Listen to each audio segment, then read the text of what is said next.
संबल को लेकर जो योगी आदित्यनाथ ने कल बात कही थी, एक शब्द का इस्तेमाल किया था योगी आदित्यनाथ ने कि सर्जरी होगी, और आज 1978 की फाइल खोलने का ऐलान भी योगी आदित्यनाथ की तरफ से किया जा चुका है। तो क्या मैं ये मानूं योगी आदित्यनाथ ने अपने कहे अनुसार सर्जरी शुरू कर दी है?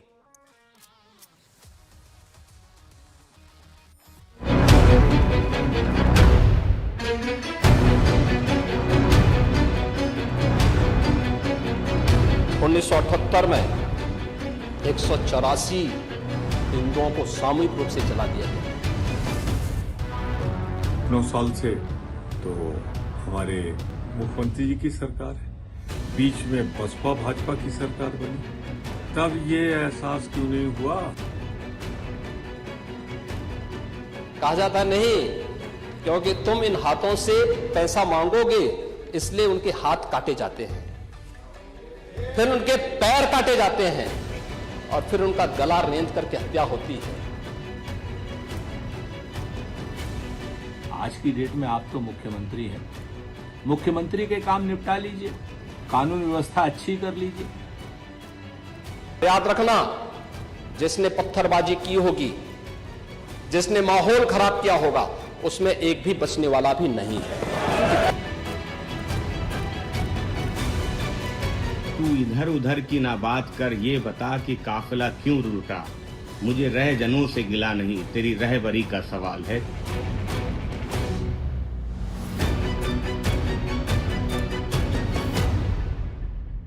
साहब ईमानदारी से बताइएगा, आपको पता है 1978 के नरसंहार के बारे में?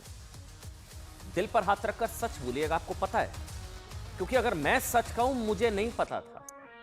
मुझे नहीं पता था 1978 के नरसंहार के बारे में, जिसमें आंकड़ा है 180 से ज्यादा हिंदुओं को मार दिया गया था। 1978 मतलब ये कश्मीर जैसा खौफनाक नरसंहार, कश्मीर से भी भयावह, कश्मीर जैसा खौफनाक नरसंहार, या 1984 जितना भयावह नरसंहार, ये संभल का नरसंहार पता ही नहीं है। किसको पता है? हम किसी को पता ही नहीं है। 1978 मतलब एक शब्द होता है ना, सेकुलर सुपारी। ये सच की सेकुलर सुपारी, ऐसी कि इसके सच को ये कुछ दरबारी इतिहासकारों ने कहीं दबा कर रख दिया, आपको पता ही नहीं लगने दिया जाता है साहब। 180 से ज्यादा हिंदुओं को मार दिया गया, संभल का सच। सोचिए 46 साल पहले हुआ एक हिंदू नरसंहार के बारे में देश में कितनों को पता है साहब?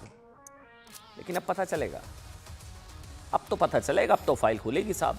योगी खोलेंगे संभल फाइल्स, जब 46 साल पहले हुए संभल दंगे की फाइल खुलेगी और देश को पता चलेगा कि 184 का हत्यारा किसका दुलारा, किसने बचाया, क्यों बचाया, तब क्या हुआ था, कैसे मरे थे 184 हिंदू, कितनों को जलाया, किसने जलाया, कितनी एफआईआर दर्ज हुई, कितनों को सजा हुई, कितनों को बचाया, किसने बचाया। अब खुलेगी संभल फाइल्स। कई लोगों की नींद उड़ने वाली हो सकती है। मतलब जिस देश में क्या होता है ना, 2002 के गुजरात दंगों की याद तो बहुत दिलाई जाती है, जिसमें मतलब प्रधानमंत्री, अब तत्कालीन मुख्यमंत्री नरेंद्र मोदी को कोर्ट से क्लीन चिट मिल चुकी है, फिर भी गुजरात दंगे की रट लगाई जाती है ना। मैं आज फिर दावे के साथ कह सकता हूं, मेरी तरह आपको भी नहीं पता होगा, दिल्ली से कितना 160 किलोमीटर दूर साहब, 160 किलोमीटर दूर संभल में 46 साल पहले कश्मीर जितना भयावह, खौफनाक, खतरनाक नरसंहार हुआ था। हिंदू नरसंहार भी कहा जाता है, क्योंकि इस दंगे में ना ये 2, 4, 5, 10, 15, 20, 50, 100 नहीं, 150 नहीं, एक तरफा, मतलब एक तरफा सफाया 184 हिंदुओं की हत्या हुई थी। आपको पता था? आपको पता है कि इसी हिंदू विरोधी दंगे की वजह से कहा जाता है कि हमेशा के लिए संभल की ना डेमोग्राफी, हमेशा के लिए डेमोग्राफी बदल गई, हमेशा के लिए। हिंदू कहां से कहां पहुंच गए, मुसलमान कहां से कहां पहुंच गए। ये फैक्ट्स है साहब, ये हार्ड फैक्ट्स हैं। हैरानी की बात है कि जिस तरह कश्मीर में हजारों हिंदुओं के नरसंहार के बाद भी, मतलब ना, एक भी हत्यारे को आप अपना सर पकड़ लेंगे, जो मैं आपको बताऊंगा, सर पकड़ लेंगे आज, आप अपना माथा पीटेंगे, कश्मीर में एक भी हत्यारे को सजा नहीं हुई ना, संभल में भी हिंदुओं को जिंदा जलाने वालों को, हिंदू महिलाओं से बलात्कार करने वालों को, हिंदुओं की घर दुकानों में आग लगाने वालों को, किसी दंगाई को सजा नहीं हुई। साहब योगी ने फाइल खोल दिया, अब खुलेगी फाइल। लेकिन देश को जो सूडो सेकुलर इकोसिस्टम, सूडो मतलब छद्म, मतलब नकली, फर्जी, इस सेकुलर तो असली सेकुलरिज्म तो ये है साहब जो योगी आदित्यनाथ ने फाइल खोली है, वो असली सेकुलरिज्म है। लेकिन इसलिए मैंने शब्द का इस्तेमाल किया सूडो सेकुलर, मतलब फर्जी, छद्म। सूडो सेकुलर इकोसिस्टम कश्मीर में हिंदू नरसंहार की तरह 46 साल से 1978 के हिंदू विरोधी दंगों को दबाकर बैठा था। उसके लिए बुरी खबर यह है कि योगी सरकार संबल फाइल्स को फिर से खोलने जा रही है। कल ही मुख्यमंत्री योगी आदित्यनाथ ने संबल को लेकर एक सवाल के जवाब में कहा था, क्या कहा था उन्होंने, कि पुराने से पुराने जख्म का इलाज करने के लिए सर्जरी होती है। ये मैं नहीं कह रहा हूं, योगी आदित्यनाथ ने कहा। उनके एक एक शब्द को कोट अनकोट मैं बोल रहा हूं, ये उन्होंने पोस्ट भी किया। पुराने से पुराने जख्म का इलाज करने के लिए सर्जरी होती है और सर्जरी के लिए हमें तैयार रहना होगा। कल सर्जरी का ऐलान, आज शायद शुरू हो गया काम। आज ही खबर आई कि योगी सरकार ने 1978 में संबल नरसंहार को लेकर प्रशासन से जानकारी मांग ली है। मतलब योगी के शब्दों में अगर कहें तो क्या हम कह सकते हैं कि सर्जरी शुरू हो गई है? इसका मतलब यह है कि यूपी पुलिस ने 46 साल पहले संबल में हिंदू नरसंहार को लेकर जानकारियां, तथ्य जुटाने शुरू कर दिए हैं। कई सफेद पोश, कई बड़े बड़े लोग, कई दंगाइयों की नींद भी उड़ सकती है। किसने बचाया, कौन बचाया, 1984 का हत्यारा किसका दुलारा?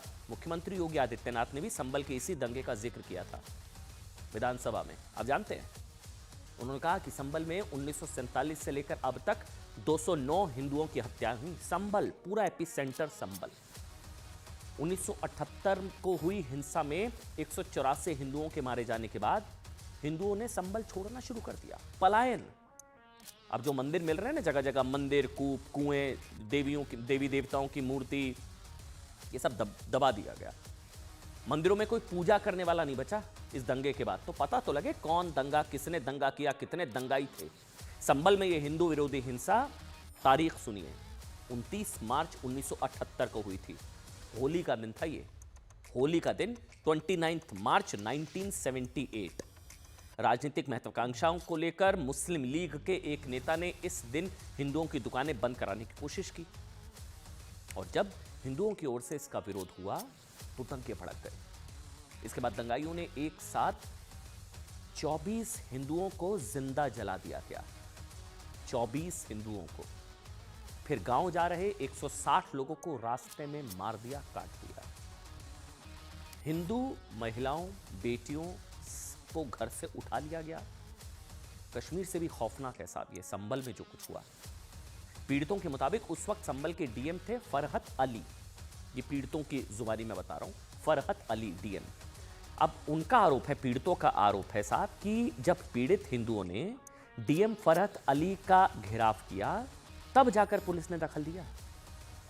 पीड़ितों के मुताबिक 1978 हिंसा में, संबल हिंसा के वक्त हालात इतने बदतर थे, सुनते रहिए कहानी, इतने बदतर थे, 2 महीने तक जंगलों में हिंदुओं के शव मिलते रहे। अधिकतर हिंदुओं ने कपड़े के पुतले बनाकर अपनों का अंतिम संस्कार किया। वो पीड़ा, उस कष्ट को महसूस कीजिए। इस दंगे के बाद यहां से 200 से ज्यादा हिंदू परिवार पलायन कर गए। तो क्या हुआ, किसकी हिम्मत वहां रहे? इसके बाद यहां पर मंदिरों पर कब्जा हो गया, कुएं जो है पाट दिए गए और बावड़ियां मिट्टी से भर दी गई, मंदिर, ये सारी चीजें। संबल में लगातार हिंदू विरोधी हिंसा की वजह से आप समझिए डेमोग्राफी बदलती गई। अच्छा, ये आंकड़े आप आज इसका आप स्क्रीनशॉट, ग्रैब, फोटो खींच लीजिए, ये आपके दिमाग में छप जाना चाहिए। हिंदू 45% थे 47 में, 15% रह गए, 45 से 15। मुस्लिम भाई 1947 में 55%, 85, आप समझिए 55 से 85 और 45 से 15। हिंदू 45 से 15 और मुस्लिम 55 से 85। क्या हुआ, क्यों हुआ, कैसे हुआ? क्या कोई कॉन्स्पिरेसी थी, साजिश थी किसी की राजनीतिक महत्वाकांक्षा थी? क्या हुआ? क्या ये दंगा डेमोग्राफी बदलने के मकसद से ही कराया गया? हमें नहीं पता, ये जांच में सामने आएगा साहब। मगर ये आंकड़े 45 से 15, 55 से 85 मुस्लिम। 1978 में हुए संभल दंगों की कहानी खुद मुख्यमंत्री योगी आदित्यनाथ ने विधानसभा में सुनाई थी। योगी आदित्यनाथ ने बताया था कि दंगाइयों को उधार दिए पैसे वापस ना देने पड़े, इसलिए उन्होंने दंगों के वक्त एक व्यापारी और उसके घर में शरण लेने आए हिंदुओं के पहले हाथ काटे। ये मैं नहीं कह रहा हूं, ये सीएम योगी आदित्यनाथ ने बताया। हिंदुओं के पहले हाथ काटे, फिर पैर काटे, फिर सभी का बेरहमी से गला रेत दिया। वैसे ये बात करते हुए दिलबर नेगी याद आता है। ये नाम तो सुना ही होगा ना आपने, दिलबर नेगी। दिल्ली दंगा, उत्तराखंड का लड़का, मिठाई की दुकान, हाथ पैर काटकर जिंदा जला दिया था दिल्ली दंगों में। और कुछ इसी तरह की कहानी संभल में भी हुई थी, लेकिन संभल को याद ही नहीं करना चाह रहा। लेकिन अब तो फाइल खुलेगी, सुनिए योगी आदित्यनाथ को। उत्तर में 184 हिंदुओं को सामूहिक रूप से जला दिया गया था। 184 हिंदुओं को हत्या हुई थी, हिंदुओं की हत्या हुई थी और जलाया भी गया था। और 184 हिंदू मारे गए थे वहां, 184। मैं वही तो कह रहा हूं ना, आप उस सच को स्वीकार नहीं करेंगे, आप उस सच्चाई को स्वीकार नहीं करेंगे। और लगातार कई महीनों तक वहां कर्फ्यू। 1978 में जो दंगा हुआ था महोदय, किस प्रकार की स्थिति थी? एक वैश्य जिसने सबको उधार दे रखा था पैसा, और इस बात को मानता था कि साहब मैं तो सबको पैसा देता हूं, मेरे यहां तो सब व्यवसाय के साथ जुड़े हुए हैं। अगल बगल के हिंदू दंगा होने के बाद उनके घर में इकट्ठे होते हैं। इकट्ठा होने के बाद उनको घेर लिया जाता है। घेरने के बाद वो बोलते हैं, भाई आप हमें क्यों घेर रहे हैं? कहा जाता है, नहीं, क्योंकि तुम इन हाथों से पैसा मांगोगे, इसलिए उनके हाथ काटे जाते हैं, फिर उनके पैर काटे जाते हैं और फिर उनका गला रेंद करके हत्या होती है। ये लोग सौहार्द की बात करते हैं, शर्म नहीं आती इन लोगों को सौहार्द के बारे में चर्चा करने की। और इस चीज को ध्यान रखिएगा, कुछ लोग हिंदुओं को बांटने की कोशिश करते हैं ना, हिंदुओं के टुकड़े टुकड़े, हिंदुओं का बंटवारा, SC ST OBC, ये वो PDA। जब दंगाइयों ने हिंदुओं को मारा, काटा, जलाया, इन्होंने कोई फर्क नहीं किया था। इसमें SC भी थे, SC भी थे, PDA के P भी, D भी, पिछड़ा, दलित, A को छोड़कर सब, कोई फर्क नहीं किया था। कहा जाता है कि 1978 के दंगों के बाद से ही समाजवादी पार्टी के पूर्व सांसद शफीकुर रहमान बर्क मुसलमानों के हीरो बन गए। कहा जाता है कि 1978 के दंगों के बाद हरिहर मंदिर कहे जा रहे जामा मस्जिद में हिंदुओं का प्रवेश बंद करा दिया गया था। पीड़ित आरोप लगाते हैं साहब कि बर्क के दबाव में ही दंगों के गवाह रहे कई परिवार घर छोड़कर चले गए, 45 से 10-12 रह गए थे, ऐसा दावा है। इसकी वजह से दंगाइयों को कभी सजा नहीं मिल पाई। लेकिन अब योगी सरकार संभल फाइल्स खोलने जा रही है और इससे कई लोगों की तकलीफ, पीड़ा, कष्ट बढ़ने वाली हो सकती है, क्योंकि 1978 के संभल दंगों में दोषियों को सजा इसलिए नहीं मिल पाई क्योंकि कई गवाह डर या दबाव में गवाही देने नहीं आए। लेकिन योगी सरकार में दंगाइयों के तो बुरे दिन हैं और दंगों के पीड़ित खुद सामने आकर सच बता रहे हैं। खुद सुनिए। मम्मी पापा मेरे बताते हैं, मैं तो एक जन्म मेरा हुआ उस दिन है, वो बताते हैं 45-46 लोगों का हमारा परिवार था यहाँ पर, मकान थे हमारे, ये सब लोग यहाँ थे और सब धीरे धीरे सब पालन सबने करा या चले गए या क्या कारण बना, वही कारण इस पर परिस्थितियां ऐसी आ गई, नाजुक बन गई कि क्या रहता, कोई डरा धमकाया गया, यहाँ रहना लुप्त हो गया। उस दिन ये संबंध सुलग रहा था और कर्फ्यू का माहौल था। मेरा एक भाई भी था, वो यहाँ पर घेर लिया गया था, तहसील में उसको बंद कर लिया गया था। और लेकिन वही है कि बलवा ज्यादा हुआ तो परिवार अपना सेव करना, उस टाइम हिंदू परिवार छोटे परिवार हुआ करते थे, बड़े बूढ़े सब डरते थे, इतना आतंक था यहाँ पर, आतंक ही रहा, यहाँ आतंकवाद है और आतंकवाद रहा है। 78 में जब ये दंगे हुए थे संभल में, तब तो जनसंघ की सरकार थी ना, जनता पार्टी की सरकार थी ना। यही लोग तो जो आज जांच कराने जा रहे हैं सत्ता में थे, लगभग 8-9 साल से तो हमारे मुख्यमंत्री जी की सरकार है, बीच में बसपा भाजपा की सरकार बनी, तब ये एहसास क्यों नहीं हुआ